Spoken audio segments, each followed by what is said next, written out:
नमस्कार साथियों, लेखपाल भर्ती के लिए आवेदन शुरू हो गए हैं। 7,994 पदों पर आवेदन चल रहे हैं।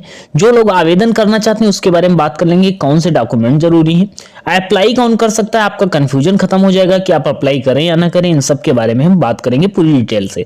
अब देखो, आवेदन जैसा कि ये 29 तारीख से शुरू हो गए हैं और ये 28 तारीख तक चलने वाले हैं, जनवरी तक। अब इसके बीच मतलब सारे डॉक्यूमेंट आपके रेडी होने चाहिए और बाकी अंतिम समायोजन की तिथि जो 4 फरवरी तक की गई है। उसके बाद देखिएगा यहाँ पर होना क्या चाहिए, आपके पास डॉक्यूमेंट क्या होना चाहिए, इसके बारे में हम बात करने वाले हैं। सबसे पहले हम बात कर लेते हैं, जब आप ऑफिशियल वेबसाइट पर जाओगे ऐसी चीजें आपको मिलेंगी तो होना क्या चाहिए, आपके पास जरूरी क्या है। आपको पेट रजिस्ट्रेशन नंबर होना चाहिए, जैसे आपने पेट का एग्जाम दिया है, और आपके पास वैलिड ईमेल आईडी होना चाहिए जो पेट में आपने डाला था, और फोन नंबर होना जरूरी है क्योंकि ओटीपी आएगी वहां पर। हाई स्कूल की मार्कशीट होना जरूरी है और इंटरमीडिएट की मार्कशीट आपके पास होना चाहिए, वहां पर डिटेल आपको डालना होगा। कास्ट सर्टिफिकेट होना चाहिए, अर्थात कास्ट सर्टिफिकेट किसका होना चाहिए, तो ओबीसी का होना चाहिए, एससी एसटी का होना चाहिए। बाकी जनरल का कास्ट सर्टिफिकेट लगने की जरूरत नहीं है। जनरल वाले ईडब्ल्यूएस सर्टिफिकेट अगर आपके पास है तो आप लगा सकते हो।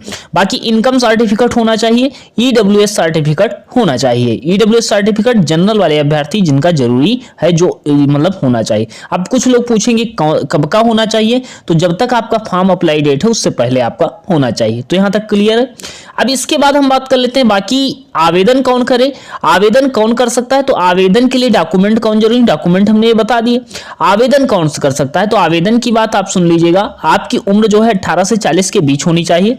आप 12th पास होने चाहिए, केवल 12th आप पास होने चाहिए। कोई सर्टिफिकेट वगैरह ट्रिपल-सी का नहीं मांगा गया है। और पेट आपने 2025 की परीक्षा दिया हो। अगर आपने पेट 2025 की परीक्षा दिया है, आपके 0 से अधिक मार्क्स हैं, तो आप इस वैकेंसी के लिए अप्लाई कर पाओगे।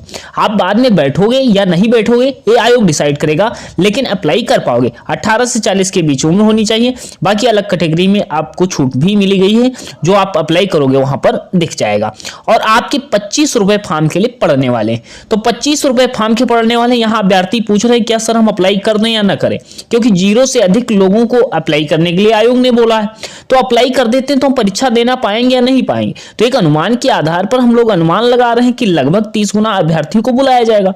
अगर 30 गुना बुलाया जाता है तो लगभग 60 के आसपास कट ऑफ रह सकती है। लेकिन आयोग की तरफ से जो एप्लीकेशन या ये सब किया जा रहा है, ये उम्मीद है कि शायद ज्यादा बुला लें। अगर ज्यादा बुला लेते हैं तो 40-45 गुना बुला लेंगे।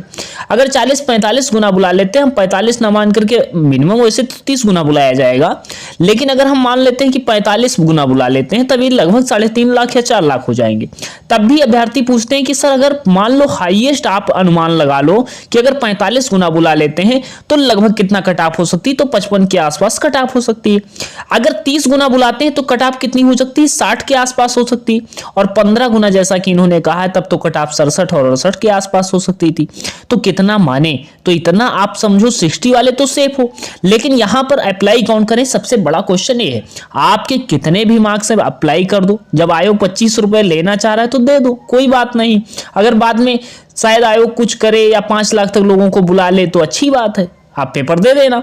नहीं होगा तो आपके 25 रुपए चले जाएंगे, बस इतना सिंपल सी बात है। तो अप्लाई कर देना अगर अप्लाई करना चाहते हो। पिछली बार आप समझिएगा 12-13 लाख फॉर्म अप्लाई हुए थे, तो अब की बार भी फॉर्म अप्लाई होने वाले, पर लगभग उम्मीद है कि 30 गुना ही अभ्यर्थियों को लिया जाएगा। लेकिन चुनावी माहौल है, क्या पता ज्यादा लोगों को ले लिया जाए मेंस परीक्षा के लिए। तो आप फॉर्म अप्लाई कर दीजिएगा। उसके बाद हम बात कर लेते हैं क्या होना चाहिए, कि यहां पर जो चीजें अभी देख लीजिएगा। यहां पर जो अभी ने बताया 30 गुना अभ्यर्थियों को बुलाया जाएगा, और अगर ज्यादा तो अप्लाई कौन करे इसके बारे में बता दिए। डॉक्यूमेंट कौन जरूरी है, आवेदन शुरू कर गए।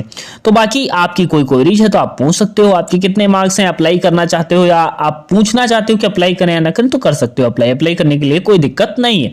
और पहले भी 30 गुना अभ्यर्थियों को बुलाया गया था, आपने कई बार बताया। पहले 8,085 वैकेंसी थी, अब की बार भी 8,000 वैकेंसी है। तो बस वही उम्मीद है, आप देख लीजिएगा। बाकी चैनल पर नए हो सब्सक्राइब कर लीजिएगा। यूपी ट्रिपल के नए विज्ञापन भी देखने को मिल सकते हैं, बहुत जल्द देखने को मिल सकते हैं। जो यूपी ट्रिपल के अन्य एग्जाम की तैयारी करने के लिए रहे, लेखपाल का नोटिफिकेशन आपको देखो दिसंबर में संभावित था, दिसंबर में मिल गया था। अब इसके बाद एक भर्ती आपको देखने को मिलने वाली है, बहुत जल्द मिलने वाली है। एएसओ की भर्ती देखने को मिलेगी। कब मिलेगी, एएसओ की भर्ती देखने को मिलने वाली है, जिसमें आप देखोगे जनवरी संभावित है। क्या है, जनवरी संभावित है। ये विज्ञापन देखने को मिल सकता है आपको।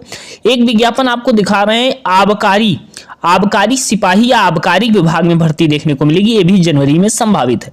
उसके बाद एक भर्ती आपको और मिलेगी जिसके बारे में हम बात कर लेते हैं, आखिर वह कौन सी भर्ती है। एक भर्ती आप एजीटीए की भर्ती देखने को मिल सकती है। कितनी मिल सकती है? एजीटीए की लगभग 2000 से 2500 के बीच ये भर्ती देखने को मिलेगी और ये फरवरी मतलब जनवरी में ही संभावित है। ठीक है, उसके बाद एक भर्ती और देखने को मिल सकती है, लैब टेक्नीशियन की भर्ती देखने को मिल सकती है, ये भी जनवरी में देखने को मिल सकती है। ये 3-4 विज्ञापन ये जनवरी में देखने को मिल सकते हैं। बाकी अन्य विभाग की तैयारी कर रहे हो तो जरूर बताइएगा। बाकी चैनल को सब्सक्राइब कर लीजिएगा, नोटिफिकेशन ऑन कर लीजिएगा, जो भी जानकारी दी जाती है ऑथेंटिक दी जाती है। बाकी चैनल पर जीके जीएस की क्लास चल रही है, देख सकते हो, उस पर होमगार्ड लिखा है लेकिन सारे एग्जाम के लिए इंपॉर्टेंट है। बाकी मिलते हैं नेक्स्ट सेशन में, धन्यवाद।